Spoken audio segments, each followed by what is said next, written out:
तान्या संजय के बेड पर बैठ जाती है और संजय उसके सामने रखे चेयर पर। संजय शांत भाव से तान्या को देखने लगता है। तान्या अपना सर नीचे करके बोलना शुरू करती है। मेरा जन्म दिल्ली शहर के एक जाने माने खानदान में हुआ था। मैं जब पैदा हुई तो मेरे परिवार में सब बहुत खुश हुए। मेरे दादाजी तो पूरे अस्पताल को ही सर पर उठा लिया था। उनकी एक बेटी थी जो बहुत ही छोटी उम्र में गुजर गई थी। उनका नाम तान्या था। दादाजी बोलते थे कि मेरी आंखें बिल्कुल उन पर गई हैं, इसलिए उन्होंने मेरा नाम तान्या रख दिया। मेरे परिवार में मेरी मम्मी, पापा, दादा, दादी, मेरा बड़ा भाई, हम सब थे। मेरी माँ एक बहुत ही नॉर्मल परिवार से थी। उन्होंने अपनी पढ़ाई का खर्चा खुद से उठाया था और वो मेरे पापा के साथ उनके ही कॉलेज में पढ़ती थी। मेरे पापा से उनकी बिल्कुल भी नहीं बनती थी। वो हमेशा झगड़ा किया करते थे, लेकिन मेरे पापा कब मम्मी से प्यार करने लगे उनको पता ही नहीं चला। और मेरी माँ शादी से पहले ही प्रेग्नेंट हो गई। जब ये बात दादाजी को पता चली तो पहले तो वो नाराज़ हुए, फिर उन्होंने मम्मी को एक्सेप्ट कर लिया। लेकिन नानी के परिवार ने मम्मी के सारे रिश्ते तोड़ दिए। उनकी नज़र में मम्मी ने जो किया था वो पाप था। मेरे दादाजी और दादी जी ने मेरी मम्मी को बहुत प्यार दिया। मेरे पैदा होने के बाद मेरी कुंडली हमारे कुल के पंडित को भेजी गई। उन्होंने बताया कि इस लड़की के सितारे बहुत ही ज़्यादा स्ट्रांग है, लेकिन इसकी ज़िंदगी आसान नहीं होने वाली है। मेरे दादाजी इस बात से बहुत ज़्यादा दुखी हुए। उन्होंने उस दिन से मेरे आगे पीछे नौकरों की लाइन लगा दी। मेरे लिए कई तरह के क्लासेस के इंतज़ाम कर दिए, जिससे मुझे घर से बाहर ना जाना पड़े। वो नहीं चाहते थे कि मैं स्कूल जाऊं। उन्हें डर लगता था कि किसी ने मुझे अगर परेशान किया तो। उस वक्त मेरे घर के बगल में एक लड़का रहता था।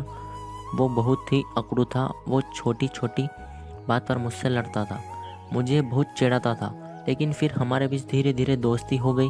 मेरे पापा मुझे रात में चांद सितारों की कहानियाँ सुनाते थे। मुझे चांद बचपन से ही बहुत प्यारा लगता था। फिर एक दिन मैंने मेरे दोस्त से चांद को देखा और तब से पापा हम दोनों को साथ में ही चांद दिखाते थे। लेकिन एक दिन मेरा वो दोस्त कहीं चला गया। उसके जाने के बाद मुझे बिल्कुल भी अच्छा नहीं लगता था। मुझे हमेशा उसकी याद आती थी। तो मेरी माँ मुझे पियानो बजाना सिखाना शुरू कर दिया।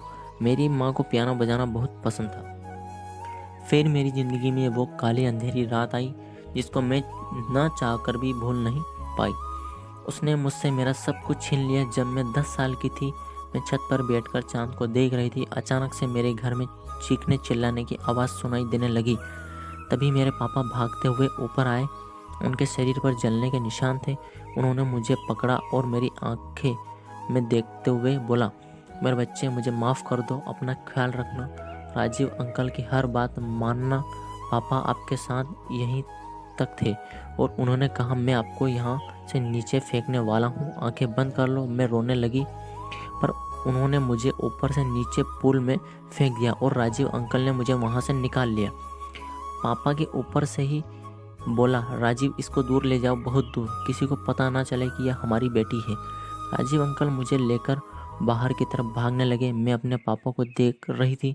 धीरे धीरे आग में उनको अपने आगोश में ले लिया। मेरे सामने ही मेरा पूरा घर जल गया। मैंने आपको सबको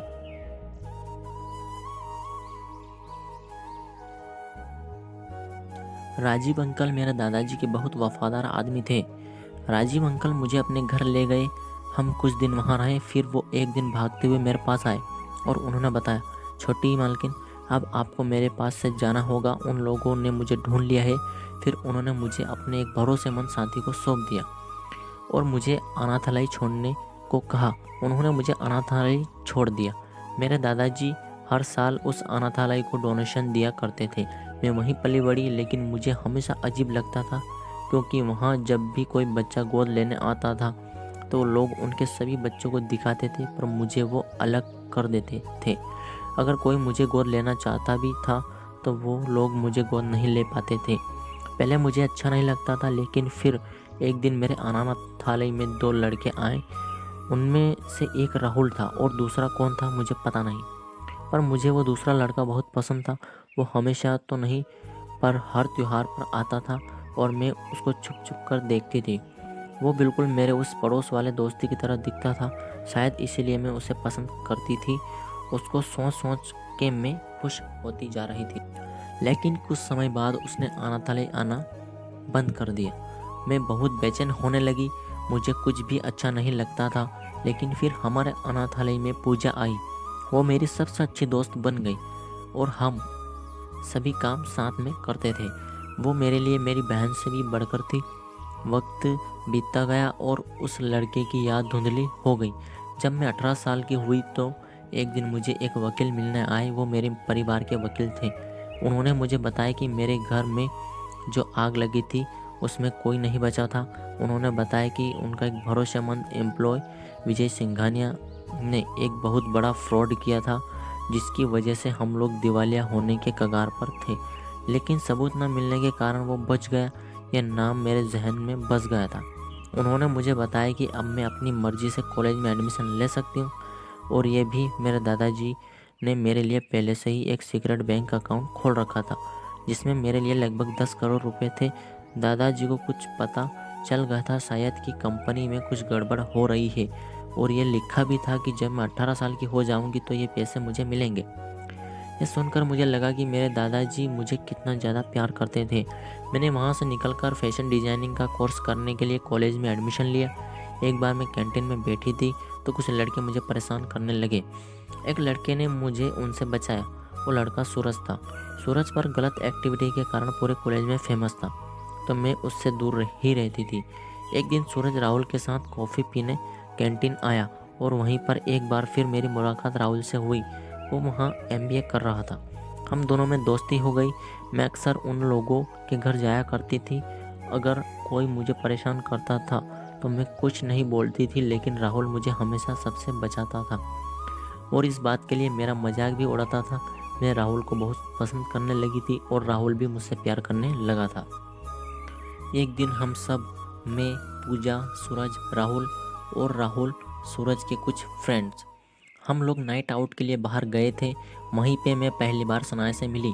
वो सूरज की दोस्त थी और वो राहुल को पसंद करती थी। मुझे ये नहीं पता था।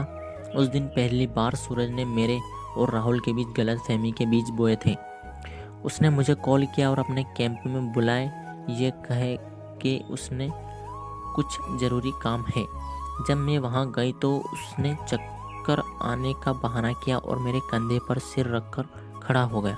तभी सनाया राहुल को लेकर वहाँ आ गई और जानबूझकर बोली, क्या यार, ये सब करना था तो कम से कम बाहर कोई वार्निंग तो लिख देते।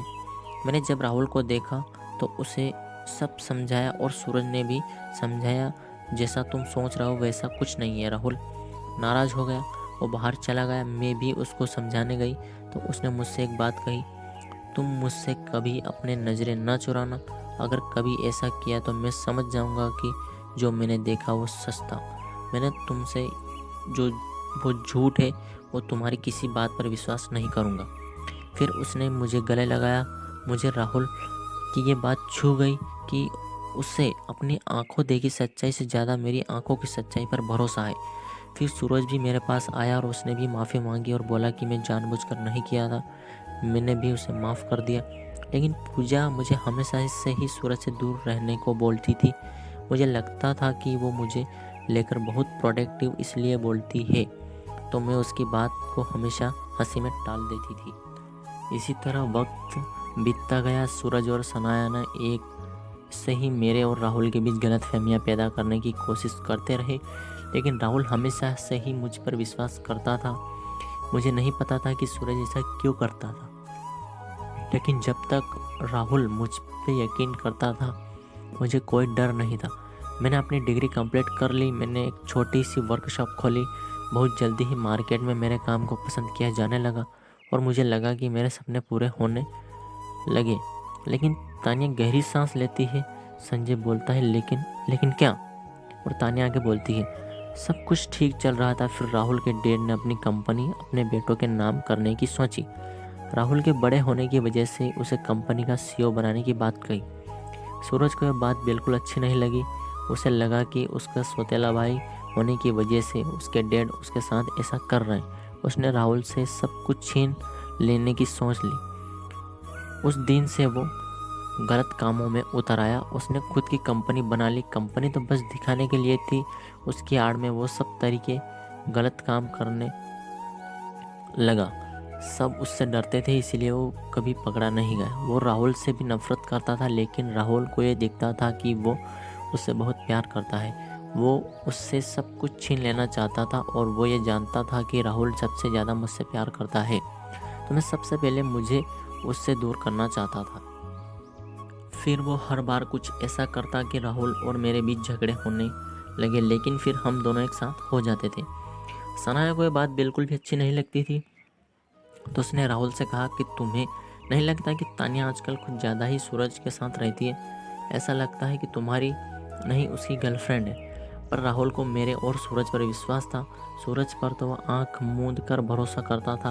वो हमेशा कहता कि सूरज जिस तरीके का लड़का है, अगर वो मुझसे इतना प्यार नहीं करता तो मुझे कब का बर्बाद करने की कोशिश कर रहा होता। लेकिन मेरा सूरज ऐसा नहीं है, वो मुझसे बहुत ज़्यादा प्यार करता है। इसीलिए राहुल ने कहा, बकवास मत करो। वो दोनों फैशन इंडस्ट्री के रिलेटिव सेक्टर में काम करते हैं और कंपनीज के बीच ऐसे एग्रीमेंट होते रहते हैं जिससे उन्हें मिलकर काम करना पड़ता है। कुछ समय के बाद राहुल और मैंने शादी की बात सोची। राहुल ने मेरी कुंडली और अपनी कुंडली पंडित के पास भेजी। उस वक्त मैंने उसे पहली बार मेरे खानदान का असली नाम बताया। मुझे नहीं पता था कि सनाया मेरी बात छुप कर सुन रही है। फिर वो रात आई जब मेरा सब कुछ बर्बाद हो गया। ये बोलते समय तान्या की आंखों में आंसू आ गए।